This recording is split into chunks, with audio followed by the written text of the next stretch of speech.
Ni wasalimu kwa namna ya pekee katika vituo vyetu mahalia ambapo mnatutazama, na kwa namna ya pekee mnatusikiliza katika redio mbalimbali ambazo zinatoa matangazo haya. Bwana Yesu asifiwe sana. Ninawaalika katika kipindi maalum cha siku ya leo. Siku ya leo kipindi chetu kinasema kifo ni nini? Kifo ni nini? Tunashughulika na swali kuhusu kile kinachotokea mtu anapokufa. Mtu akifa, nini kinampata? Akishazikwa kabrini, je, anakaa humo au anakwenda mbinguni? Baada ya wanadamu wa duniani kumfanyia ibada, dua, wengine kutoa fedha kupunguza adhabu yake, swali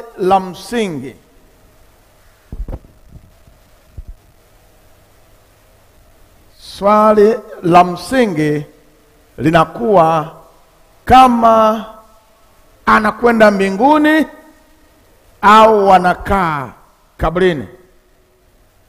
Ipo kauli inayotawala dunia nzima leo: uiweke roho ya marehemu peponi, paradiso.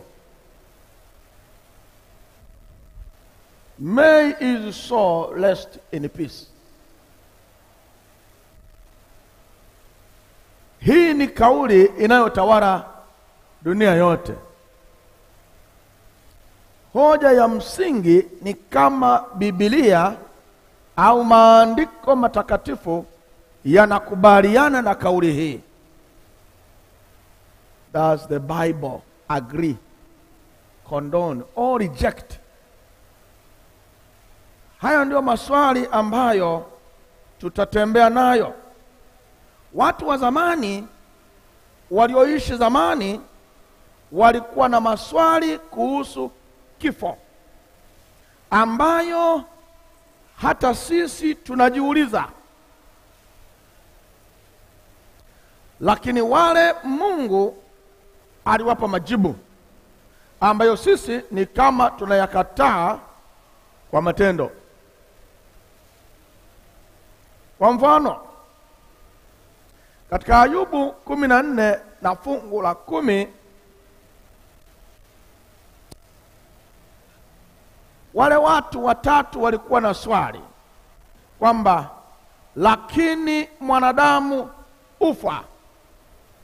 ufariki dunia, naam, mwanadamu utoa roho, naye yuko wapi? Wanajaribu kujua mwanadamu alipo, na Mungu katika maandiko alitoa majibu ya swali hilo. Katika Zaburi 146 na fungu la 4, Zaburi 146 ubeti wa 4, anasema jibu lake ni hili. Maana wameuliza yuko wapi? Bwana alijibu kwamba pumzi yake utoka, urudia udongo wake, siku hiyo mawazo yake yapotea. Hayo ndio majibu Mungu aliyatoa zamani, na aliyatoa haya majibu kwa sababu alikuwa amemwambia Adamu katika Mwanzo na ile sura ya 3 na fungu la 19, alikuwa amemwambia mapema, baada ya dhambi, kwa jasho lako utakula chakula hata utakapoirudia ardhi, ambayo katika hiyo ulitwaliwa, maana mavumbi wewe, na mavumbini utarudi. Kwa hiyo ukiuliza mtu akifa na kwenda wapi, Mungu alijibu katika bustani ya Edeni kwamba mwanadamu ni mavumbi na akifa atarudi mavumbini.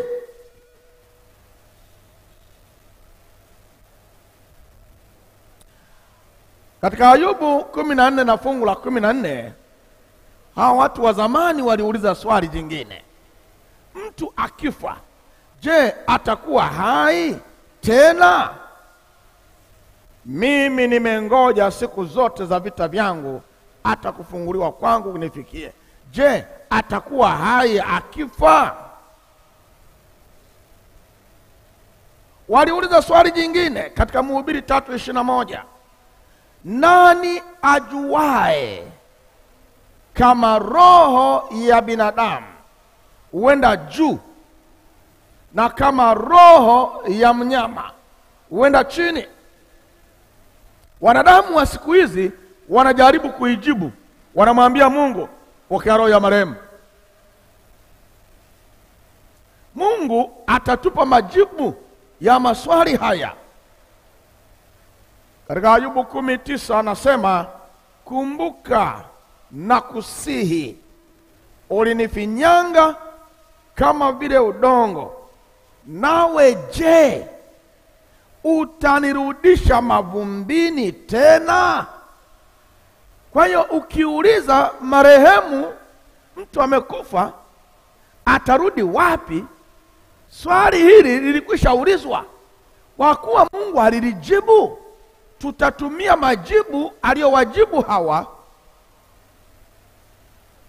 kuyatumia kama ndio kanuni Mungu aliyoitoa. Ikiwa maswali hayana majibu kwa wakati ule, na kama na sasa hayana majibu, basi Biblia inasema katika Ayubu 17:15, basi tumaini langu liko wapi? Na tumaini langu ni nani atakaye liona? Kama maswali haya hayana majibu, linazowaliwa swali la mashaka ya mtu. Lakini habari njema ni kwamba Biblia ina majibu. Na katika Mwanzo 2:7 tunaanza sasa kuelezea mtu hai ni nini. Yaani nyinyi nyote mlio hapa, nyinyi nyote mlio kwenye vituo mnaotazama, nyinyi nyote mnaotusikiliza, mtu hai ni nini? Wewe uliye hai ni nini? Kanuni, formula yako ni ipi? Maandiko yanasema katika Mwanzo 2:7, Bwana Mungu akamfanya mtu kwa mavumbi ya ardhi, akampulizia puani pumzi ya uhai, mtu akawa nafsi hai. Kwa hiyo formula ni mavumbi aliyoyatumia na kufinyanga umbo letu kwa hayo mavumbi. Alafu alipomaliza akasogea kwenye pua alizozitengeneza za hilo umbo la udongo, akapulizia, na mtu akawa nafsi hai. Kwa hiyo mtu hai ni mavumbi kujumlisha pumzi ya uhai, sawa sawa na mtu hai. Nyote mlio hapa, formula ndio hiyo. Kwa faida ya mtazamaji, nyinyi wote mlio hapa, mwambie mwenzako, wewe ni mavumbi kujumlisha pumzi ya uhai. Hakuna zaidi. Hakuna zaidi. Hawe na suti, awe na gari, asiwe na gari, kanuni mavumbi kujumlisha pumzi ya uhai. Tajiri na maskini wote ni mavumbi kujumlisha pumzi ya uhai. Biashara imeisha. Sasa kama mtu hai ndio huyo, kifo je? Kifo je? Kifo. Nenda Zaburi Wimbo namba 146, ubeti wa 4. Zaburi ni nyimbo. Angalia ubeti wa 4, anasema nini? Pumzi yake utoka. Pumzi ya nani? Ya mtu utoka. Mtu urudia udongo wake, siku hiyo mawazo yake yapotea. Kwa hiyo marehemu wale walio mochware, kilichoondoka ni nini? Pumzi ya uhai. Na tangu hapo na mawazo yake yote yakapotea. Kwa nini wako mochware? Wanatusubiri tukawachukue, tuwarudishe walikotoka, kwenye udongo. Wote walio mochware, awe masikini, awe tajiri, alikuwa na nyumba, alikuwa na panga, wote kilichotokea ni kimoja tu. Pumzi ya nini? Ya uhai imetoka. Wanasubiri nini? Wanasubiri ndugu zao wakawachukue, wawapeleke kwenye udongo yanayoitwa makaburi, huko walikotoka. Ndio Biblia hiyo. Mawazo yanapotea, conscious yake inakuwa sawa na ya udongo. Udongo haulalamiki. Uangalie huku na huku ukojoe, udongo haulalamiki. Uangalie huku na huku ujisaidie hapo, udongo haulalamiki. Marehemu mumuweke kwenye jeneza zuri, mumuweke kwenye baya, alalamiki. Maana amesharudi kwenye hali yake ya asili. Ana conscious, yuko sawa na udongo. Tunahangaika na udongo kupeleka kwenye kaburi, kwenye udongo mwenzake, na udongo haujui chochote. Kwa hiyo Mhubiri 9 fungu la 5 anasema, kwa sababu walio hai wanajua kwamba watakufa, lakini wafu hawajui neno lolote, wala ijara, hawana ijara tena, maana kumbukumbu lao limesahauliwa. Wafu hawajui neno lolote, hawajui. Sasa kama marehemu hajui chochote, je, anaweza kushiriki ibada, kutuombea wakati hana conscious? Maandiko yanasema, Zaburi 115 na fungu la 17, anasema sio, anakanusha, sio wafu wamsifuo Bwana, wala wowote washukao kwenye kimya. Anasema wafu hawaendi kwenye ibada, biashara imekwisha. Sasa mbona wengine wanasema fulani utuombee? Tutakuja huko. Hayo hayapo kwenye Biblia, yako kwenye maisha yetu huko ya kidini, sio Biblia. Marehemu biashara imeisha. Kwa sababu hiyo, fungu la 6, Mhubiri 9:6 anasema, mapenzi yao, kama alikuwa na kuchukia, machukio yao, usuda yao imepotea yote, wala hawana sehemu tena katika lolote linalofanyika chini ya jua. Biashara imeisha. Hiyo ndio Biblia. Ndio hali ya wafu. Hawana lolote, hawajui lolote, hawajui lolote. Hata kama alikuwa na kuchukia, biashara imeisha. Wakisema tupite tuangalie mwili wa marehemu, pita tu kwa amani, hana la kufanya. Hana. Sasa hawawezi kutembelea familia, hawawezi kuja kwenye familia kuwasalimia kwamba nimeshafika, mnaendeleaje hapa? Hakuna. Soma nami Ayubu 7 fungu la 9 na la 10. Anasema kama vile wingu likomavyo na kutoweka, hivyo hivyo ashukae kuzimuni hatazuka tena, hatarudi nyumbani kwake, wala mahali pake hapatamjua tena. Sasa mtu akikwambia bibi alinitembelea, nikutangazie mapema, somo liko mbele, lakini kutangazie mapema, huyo ametembelewa na shetani na malaika zake. Niliota jana bibi akanionyesha dawa, huyo ni shetani alikuwa anacheza na akili yako, na wengi tumechezewa na shetani.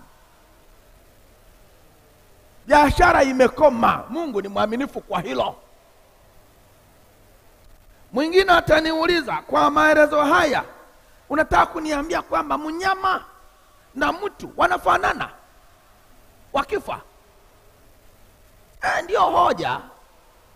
Ng'ombe, kuku, maana anavyonisikiliza anaona ni kama sina heshima kwa marehemu. Nakupa majibu ya Biblia. Nenda Mhubiri 3 fungu la 19 na 20. Tunasoma fungu la 19. Kwa maana linalowatukia pamoja linawatukia, anavyokufa huyu ndivyo anavyokufa huyu, naam wote wanayo pumzi moja. Haleluya. Awe mnyama, awe ng'ombe, awe kuku, mwenye uhai, pumzi na asili yake ni ile ile. Kwa hiyo nane na mzidi mwingine. Fungu la 20. Wote huenda mahali pamoja, wote hutoka katika mavumbi, na hata mavumbini urudi tena. Kwa nimeondoa utata. Ndio maana heshima unayojaribu kumpa marehemu ikizidi, Mungu anakushangaa. Maana anapokufa status yake imeshuka, imekwenda kwenye kiwango sawa na cha kuku na cha ng'ombe na cha bata. Kinachotofautiana, huyu alikuwa mwanadamu, alikuwa na nyumbani, alikuwa na watoto na ndugu na jamaa, kwa hiyo wanamleta, lakini fainali ya yote lazima wamrudishe kwenye udongo. Sasa zile heshima mnazozifikiria ni zenu. Pengine utaniuliza, mbona tunaambiwa marehemu tayari wako mbinguni? Biblia inasemaje? Wako mbinguni. Ndio tunaambiwa hivyo. Na niwahi kuhudhuria msiba mmoja ambapo mchungaji, askofu ndiye aliyefiwa. Kwa hiyo mchungaji alikuwa anamwambia askofu, baba askofu, usilie sana, mke wako baada ya mazishi atasafiri kwenda mbinguni. Wewe mchungaji, wewe mchungaji. Wachungaji wote mnaonisikiliza mahali pote mlipo, jiulizeni yako kaswali. Mlikutana na Mungu akawaambia hayo? Soma Biblia. Matendo 2 fungu la 29. Anasema, waume ndugu zangu, mniwie radhi niseme kwa ujasiri mbele yenu habari za baba yetu mkuu Daudi, ya kuwa alifariki akazikwa, na kaburi lake liko kwetu hata leo. Swali langu, huko mnakotoka nyinyi mlio hapa Kizingo, ndugu zenu ukirudi kijijini kwenu, makaburi yapo hayapo? Yapo hayapo? Je, mtu akija akaamua kuja na greda ya fyeke yote ayaonwe, mtakubaliana? Wengi wataanza kusema alizikwa nani hapa? Baba yangu. Para alizikwa mama. Sasa usiondoe makaburi haya. Sasa swali langu, mbona unang'ang'ana yasiondolewe? Na unasema alizikwa hapa baba yako na mama yako, wakati huo huo unasema yuko mbinguni. Akili yako ikoje? Zombie. Sikiliza, wewe unasema humo kwenye makaburi yuko baba, yuko mama, shangazi, mjomba, wakati huo huo unasema walishaenda mbinguni. Sasa kwa nini wanaoccupy space hapa? Ondoa makaburi hayo, si hawamo? Ukitaka kuyaondoa ndio utajua marehemu ni nani. Watu wataandamana, wanataka kugombana. Kwa nini mnataka kugombana? Conscious zenu zinawambia humu ndimo marehemu walimo, ila mumeambiwa wako wapi? Mbinguni. Fungu la 34. Huyu aliyezikwa ni Daudi. Daudi kaburi lake. Sasa alienda wakwenda. Fungu la 34. Biblia inasemaje? Maana Daudi hakupanda mbinguni, bali yeye mwenyewe anasema. Daudi bado. Sasa mnisaidie. Hivi wewe marehemu baba yako ndio wa muhimu kuliko Daudi? Yesu anaitwa mwana wa Daudi. Kwa hiyo kama angeamua kupeleka mbinguni, hampeleke baba yako au ampeleke Daudi kwanza? Tumia akili. Cha kudanganywa mno. Na danganywa mpaka unakuwa zezeta. Ameenda leo. Daudi bado yuko. Yaani aachwe Daudi, ndio baba yako apelekwe, ndio mama yako apelekwe. Na Yesu ni mwana wa Daudi, mfalme, simba wa Yuda, ukoo wa Daudi. Wewe na kiti chake ni cha Daudi, amwache baba yake kaburini akupeleke wewe? Wa mwangalifu. Sasa wengine watasema, mimi nilishatoa pesa na misa iendeshwe kwa marehemu, so ende so apate kupokelewa mbinguni. Umeshatoa hela ili aende mbinguni. Biblia inasemaje? Kama Biblia itakataa, nitakupa ruhusa ya kufuata hela yako. Mwambia tu, baba mchungaji, nipe ile hela, kumbe hajaenda. Hapa ni patamu. Zaburi 49. Zaburi 49. Leo ni siku ya kutafuta hela tulizopeleka na marehemu hawajaenda. Zaburi 49 aya ya 7 anasema, hakuna mtu awezaye kumkomboa ndugu yake, wala kumpa Mungu fidia kwa ajili yake. Maana fidia zao ina gharama, wala hana budi kuiacha hata milele. 9. Ili aishi siku zote asione kaburi. Naam, ataliona, hata wenye hekima ufa, mpumbavu na mjinga upotea pamoja, na kuachia wengine mali zao. Wako wapi sasa? Fungu la 11. Fungu la 11.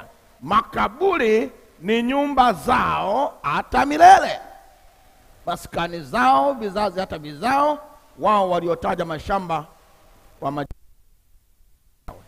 Maana yake ni nini? Wako makaburini bado. Na wewe hela ulishatoa. Sasa nakupa ruhusa, kafuate hela yako. Maana hawajaenda. Zililiwa. Za mjinga zililiwa. Watakaa makaburini, watu wakisema, hili la babu, la nyanya, la shangazi. Makaburi yatakaa hapo. Baadaye watoto wetu watakao kuja watakuwa wamesahau kaburi, kama kuna makaburi hapa. Watajenga nyumba juu ya hayo makaburi mpaka siku akija Yesu Kristo. Yuko mmoja aliyetoa fidia. peke yake, naye yuko Marko 10:45. Mmoja tu ndiye alilipa. 10:45 anasema, kwa maana mwana wa Adamu naye hakuja kutumikiwa, bali kutumika na kutoa nafsi yake iwe fidia kwa wengi. Yaani Yesu alipokufa msalabani alilipa deni. Tukimwamini atatufufua. Hizi zingine zote RIP zote hizo ni porojo duniani za kufarijiana. Hakuna. Marehemu muzike kwa heshima, tulia, subiri ufufuo. Asema, mchungaji hapo nimekuelewa, lakini mwizi je, salienda siku hiyo? Mwizi wa msalabani salienda? Acha kusoma Biblia vibaya. Fungu nalo lisoma ni hili, ni Luka 23:42 na 43. Anasema, kisha akasema, Yesu, unikumbuke utakapoingia katika ufalme wako. Yesu akamwambia, amini na kuambia hivi leo utakuwa pamoja nami peponi. Sasa hapa ndipo watu wasema, huwa wanaenda. Hilo umelisoma vibaya. Hili linajibiwa na Yesu mwenyewe. Je, Yesu, wewe ulikuwa umesema utaenda lini? Mathayo 16:21.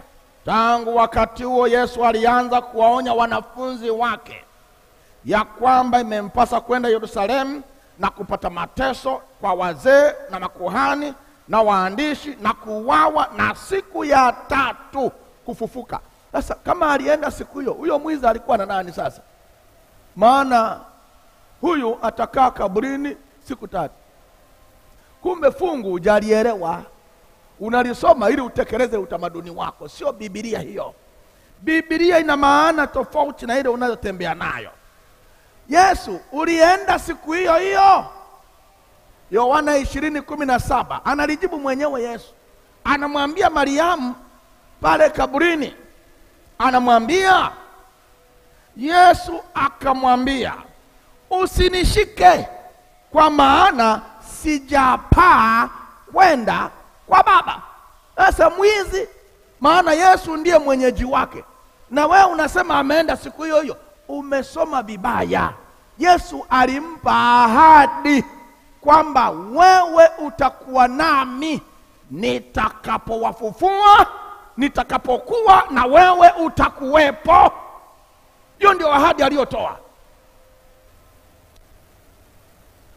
Basi nikisema Yesu ana namna alivyotuambia kuhusu tukifa. 1:14-3 alisema hivi, basi mimi nikienda na kuwaandalia mahali, nitakuja tena ili niwakaribishe kwangu,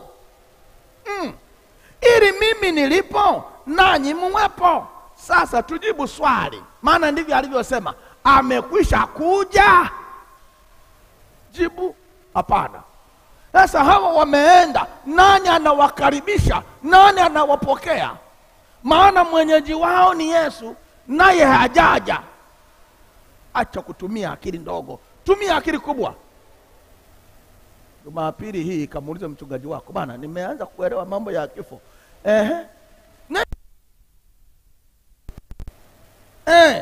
Angalia Matendo, ameshasema, tumeshasoma kwamba wakifa wafu wanawekwa kaburini. Tujibu swali, mtu akifa anawekwa wapi? Biblia imeshasema Daudi akafa akawekwa kaburini. Tunajiuliza swali, huyu Yesu mwenyewe alipokufa aliwekwa wapi? Maiti yake aliwekwa wapi? 23 Luka 52 na 53 anasema mtu huyo, yani Yusufu wa Arimataya, mtu huyo alikwenda kwa Pilato akataka kupewa mwili wa Yesu. akaushusha, akauzinga sanda ya kitani, akauweka katika kaburi lililochongwa mwambani, ambalo hajalazwa mtu bado ndani yake. Ndiko Yesu alikolazwa, kaburini. Kwenye kaburi ndiko Yesu alikowekwa. Sasa na yaumo akakaa siku 3. Wewe ambaye hata sio Yesu, eti unazikwa leo jioni uko mbinguni. Acha kudanganyana wewe. Tulia mchungaji. Wakati mwingine tumia akili. Na nyinyi washiriki tumieni akili. Ndugu yenu bado yuko kaburini. Akiwaambia ameenda mbinguni, nenda tu mkafungue kaburi, mtamkuta kwenye jeneza. Hajaenda. Ndio ukweli wote. Ndio ukweli wote wa Biblia. Yesu mwenyewe aliweka kaburini. Na ili kufufuliwa lazima watokee kaburini. Yohana 11:39. Hapa tuna mtu anaitwa Lazaro, amekufa na siku 4, na ndiye rafiki wa Yesu. Yesu akasema, liondoweni jiwe. Martha dada yake aliyefariki akamwambia, Bwana, ananuka sasa, maana amekuwa maiti siku 4. Katika fungu la 41, basi wakaliondoa lile jiwe. Yesu akainua macho yake juu akasema, Baba, nakushukuru kwa kuwa umenisikia.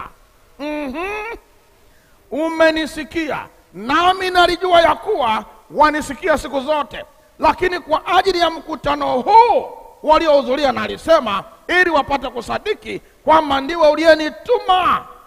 Alafu naye akisha kusema hayo, akalia kwa sauti kuu, Lazaro, njoo huku.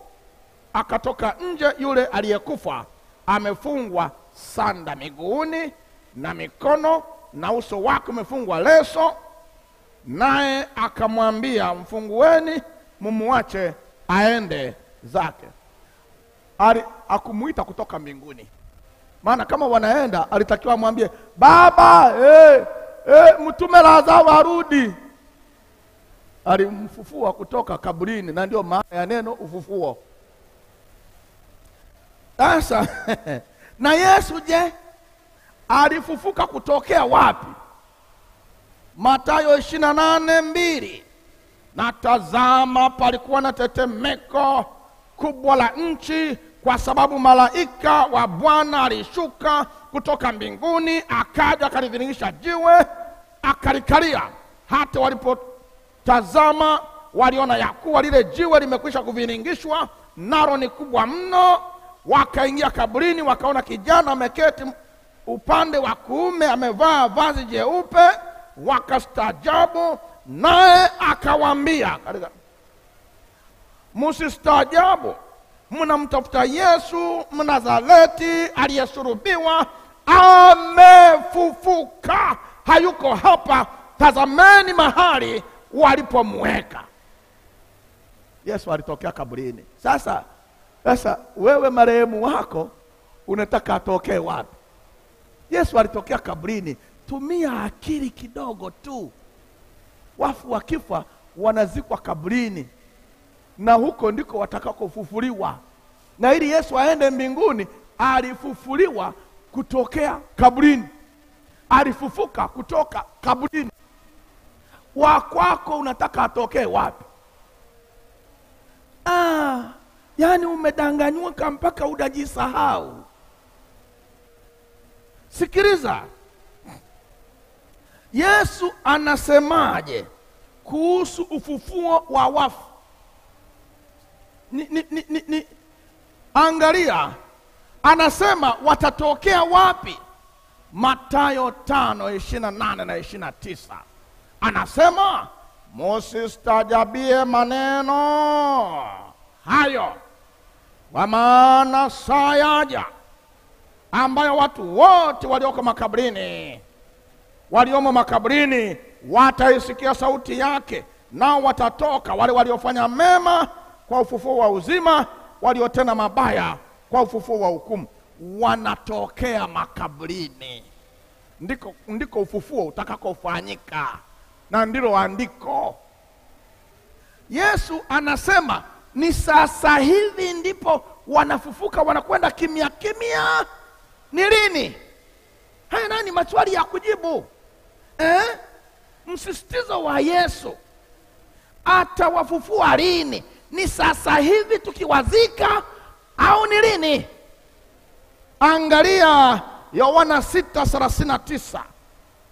Neno la Bwana linasema, nasoma, na mapenzi ya Baba, mapenzi yake aliyenipeleka ni haya, ya kwamba katika wote alionipa nisimpoteze hata mmoja, bali nimfufue siku ya mwisho. Haleluya. Sasa nyinyi wanaenda sasa hivi, mmeshaliwa. Niliwaambia mnachezewa na shetani, mmeshaliwa. Mwenye atakaye kuja kuwafufua atawafufua siku ya mwisho. Nyinyi mnasema wameshaenda. Yesu, ni mbona unasema mara moja? Sema tena. Yohana 6:40. Kwa kuwa mapenzi ya Baba yangu ni haya, kwamba kila amtazamaye mwana na kumwamini yeye awe na uzima wa milele, nami nitamfufua siku ya mwisho. Msisitizo ni kufufuliwa siku ya mwisho. Watakaovumilia mpaka mwisho ndio watakao okoka. Yesu, hatujakusikia. Tupe fungu jingine. Yohana 6:44. Hakuna mtu awezaye kuja kwangu asipovutwa na Baba aliyenipeleka, nami nitamfufua siku ya mwisho. Haleluya. Bado una mashaka? Eti umemzika leo, kesho jana ameenda. Umeshadanganywa. Hela ulizotoa zililiwa. Jamaa amejenga nyumba, amenunua gari, una haki ya kuziomba. Yesu, haijatosha. Tumeshadanganywa muda mrefu. Tuambie tena, utawafufua lini? Yohana 6:54. Haulaye mwili wangu na kuinywa damu yangu ana uzima wa milele, nami nitamfufua siku ya mwisho. Haleluya. Yani Biblia huwa ina muziki unaochezeka. Shetani hana muziki unaochezeka. Anakuambia ameenda mbinguni. Shetani anakuambia ameenda mbinguni marehemu. Wakati huo huo munalia, amekufa. Sasa unalia nini kama ameenda mbinguni? Si ufurahie kama watu wa Mungu. Nashukuru sana mmekuja kuniona. Ndugu yetu jana mapema sana alienda mbinguni. Munalia kwa sababu conscience zinawaambia mnadanganywa. Paka Yesu aje. Yesu anajua kuna makundi mawili. Ana walio atakapokuja, kuna atakao wakuta wako hai, kuna atakao wakuta wamekufa. Ndio maana ukisoma Mathayo 17 fungu la 1 mpaka la 3 utagundua hilo. Alienda mlimani akabadilika sura. Alikuwa na Petro, Yohana na Yakobo. Na alipogeuka sura katika fungu la 2, akageuka sura mbele ya uso wake kang'aa kama jua, mavazi yake yakawa meupe kama nuru. Na tazama, wakatokewa na Musa na Elia wakizungumza naye. Wae Musa na Elia ili kuwakilisha Musa waliokufa watakaofufuliwa, maana alikufa akafufuliwa. Elia alipaa mbinguni akiwa hai. Kwa Yesu anapokuja, kuna atakao wakuta wako hai, kuna atakao wakuta wamekufa. Wanawakilishwa na hao watu wawili ambao Mungu aliwachukua kama vielelezo. Na ndio maana sasa hii Biblia haina kila nafsi taonja mauti. Hii haina kila nafsi taonja mauti. Vitabu vingine vinasema na sio kila nafsi wote watakufa, kila nafsi taonja mauti. Hii hamuna. Hii hamuna. Hii hamuna. Ndio maana kitabu hiki kina muhuri wa Mungu. Papi. Visivyo na muhuri vinasema kila mtu atakufa. Chenye muhuri kinasema la, wengine watakuwa hai, wengine watakuwa wamekufa. Na katika Wathesalonike wa kwanza sura ya 4 fungu la 15 anasema, kwa maana tuwaambia haya kwa neno la Bwana, kwamba sisi tulio hai, hivi tulio hai, tutakao salia hata wakati wa kuja kwake Bwana, hakika, sikiliza kaneno hako, hakika, hakika, hakika hatutawatangulia waliokwisha kulala mauti. Sasa wale mnaosema wameenda, mmeshaliwa, rudi, wakati ni sasa wa kuchagua. Anasema hakika hatutawatangulia wao waliokwisha kulala mauti. 16, kwa sababu Bwana mwenyewe atashuka kutoka mbinguni pamoja na mwaliko na sauti ya malaika mkuu na parapanda ya Mungu, nao waliokufa katika Kristo watafufuliwa kwanza.